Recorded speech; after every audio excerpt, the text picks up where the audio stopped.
Halo teman-teman, pada video kali ini kita akan membahas mengenai masa premenopause. Yang pertama adalah pengertian premenopause. Premenopause merupakan masa peralihan antara masa reproduksi dan masa senium, yang merupakan bagian dari masa klimakterium yang terjadi sebelum menopause. Masa ini dimulai pada usia 40 tahun, ditandai dengan siklus haid yang tidak teratur, dengan perdarahan haid yang memanjang dan relatif banyak. Premenopause dapat terjadi pada awal usia 30 tahun dan berakhir 1 tahun setelah siklus menstruasi berakhir. Rata-rata terjadi pada usia 47-50 tahun.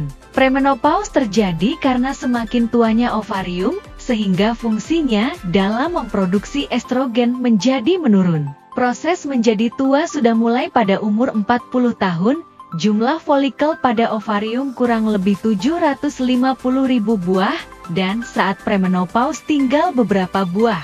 Folikel yang tersisa resisten terhadap rangsangan gonadotropin, sehingga siklus ovarium yang terdiri dari pertumbuhan folikel, ovulasi, dan pembentukan korpus luteum lambat laun berhenti. Saat usia premenopause terdapat penurunan produksi estrogen dan kenaikan hormon gonadotropin. Apa saja sih tanda dan gejala premenopause? Pada fase premenopause akan muncul tanda-tanda antara lain: 1. Menstruasi menjadi tidak lancar dan tidak teratur. 2. Muncul gangguan-gangguan vasomotor berupa penyempitan atau pelebaran pada pembuluh darah. 3. Sakit kepala. 4. Berkeringat tiada henti. 5. Neuralgia atau gangguan sakit syaraf. Apa saja perubahan? Perubahan psikologi wanita premenopause. Beberapa gejala psikologis yang menonjol pada masa premenopause antara lain: pertama, mudah tersinggung, depresi, cemas, suasana hati tidak menentu, sering lupa, serta sulit berkonsentrasi. Berikut perubahan organ pada masa premenopause. Perubahan pada organ reproduksi. Uterus, rahim, mengalami pengecilan karena atrofi endometrium. Tuba falopi yang lipatannya mengalami pemendekan, menipis dan mengkerut, silia menghilang. Serviks akan mengkerut dan ukuran menyerupai serviks fundus saat masa adolesen.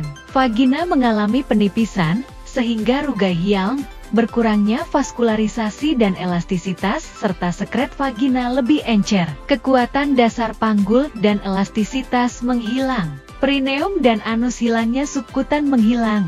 Atrofi sehingga tonus sphincter melemah dan menghilang, sehingga inkontinensia alvivagina. Vesika urinaria, hilangnya kendali sphincter, sehingga sering berkemih tanpa sadar. Kelenjar payudara atrofi jaringan, sehingga payudara menjadi datar dan mengendor. Apa saja perubahan di luar organ reproduksi? Penimbunan lemak ditemukan pada tungkai atas, pinggul, perut bawah, dan lengan atas. Hipertensi, tekanan darah tinggi. Hiperkolesterolemia, kolesterol tinggi, karena penurunan atau hilangnya kadar estrogen. Aterosklerosis, perkaburan dinding pembuluh darah. Viriliasis, pertumbuhan rambut-rambut halus, karena turunnya estrogen dan efek androgen, menyebabkan tanda diferensiasi dari defeminisasi dan maskulinisasi. Osteoporosis, keropos tulang, karena penurunan estrogen, maka proses osteoblas yang berfungsi dalam pembentukan tulang akan terhambat dan fungsi osteoblas dalam merusak tulang akan meningkat. Lalu bagaimana pula pencegahan sindrom premenopause? Pengaturan makanan, menghindari kopi, alkohol, dan makanan pedas. Menghindari merokok, mengkonsumsi makanan rendah lemak dan kacang-kacangan, kedelai, buncis polong, untuk mencegah kolesterol. Suplemen makanan, kalsium, 1200-1500 mg setiap harinya. Sumber kalsium yang baik antara lain dari produk susu, misalnya sus, keju, yogurt, kuning telur. Vitamin D cukup 800 mg untuk membantu penyerapan kalsium. Sumber vitamin D yang baik antara lain minyak ikan, ikan sardin, hati dan telur.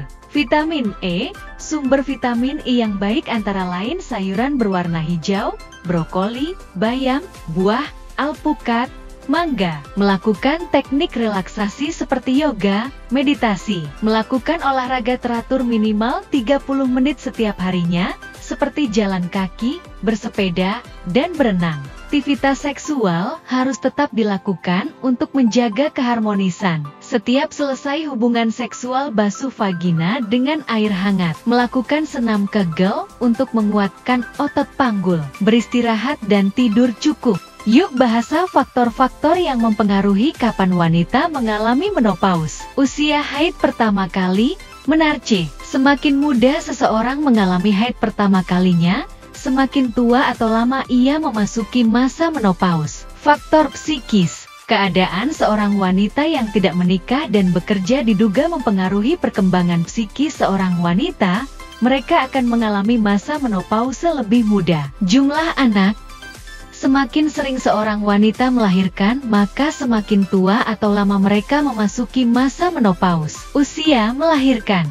Semakin tua seseorang melahirkan anak, semakin tua ia mulai memasuki usia menopause. Hal ini terjadi karena kehamilan dan persalinan akan memperlambat sistem kerja organ reproduksi, bahkan akan memperlambat proses penuaan tubuh. Pemakaian kontrasepsi. Pada wanita yang menggunakan kontrasepsi ini akan lebih lama atau tua memasuki usia menopause. Hal ini bisa terjadi karena cara kerja kontrasepsi yang menekan fungsi indung telur sehingga tidak memproduksi sel telur. Merokok. Wanita perokok akan lebih cepat memasuki masa menopause. Apa saja terapi komplementer pada premenopause? Salah satu upaya yang dilakukan untuk mengurangi keluhan dan gejala masa premenopause adalah dengan cara terapi komplementer yang bisa dilakukan secara mandiri. Aromaterapi. Aromaterapi juga dikenal sebagai terapi minyak esensial, dianggap dapat mengurangi kecemasan dan meningkatkan relaksasi yang mungkin bermanfaat dalam mengurangi gejala stres menopause. Meditasi.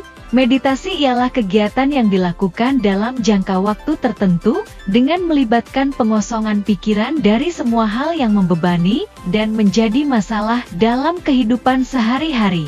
Meditasi adalah proses mental yang melibatkan konsentrasi pikiran secara sukarela yang bertujuan untuk mengubah keadaan kesadaran, diyakini menghasilkan perubahan dalam persepsi, perhatian, dan kognisi. Yoga. Yoga memberikan rasa sejahtera melalui integrasi tubuh dan pikiran. Wanita yang mulai berlatih yoga pada masa premenopause dan telah mempraktikannya setidaknya selama 5 tahun memiliki frekuensi dan intensitas gejala klimakterik yang rendah serta kualitas hidup yang baik. Psikoedukasi merupakan kegiatan di mana memberikan edukasi serta informasi yang sifatnya memberikan pendidikan masyarakat mengenai dampak, penyebab, tindakan dan langkah yang harus diambil serta coping skill. Manfaat dari psikoedukasi sendiri yaitu menurunkan kecemasan pada wanita premenopause, menurunkan gangguan mood dan gangguan tidur. Refleksiologi didefinisikan sebagai perawatan yang difokuskan pada stimulasi saraf dan sirkulasi darah tubuh dengan menggunakan titik-titik refleksi yang sesuai dengan semua bagian tubuh, organ, dan sistem. Bermanfaat untuk mengurangi stres dan ketegangan, meningkatkan sirkulasi darah, mengurangi kelelahan, dan meningkatkan hemostasis. Itulah tadi materi tentang masa premenopause. Terima kasih sudah menonton dan semoga bermanfaat.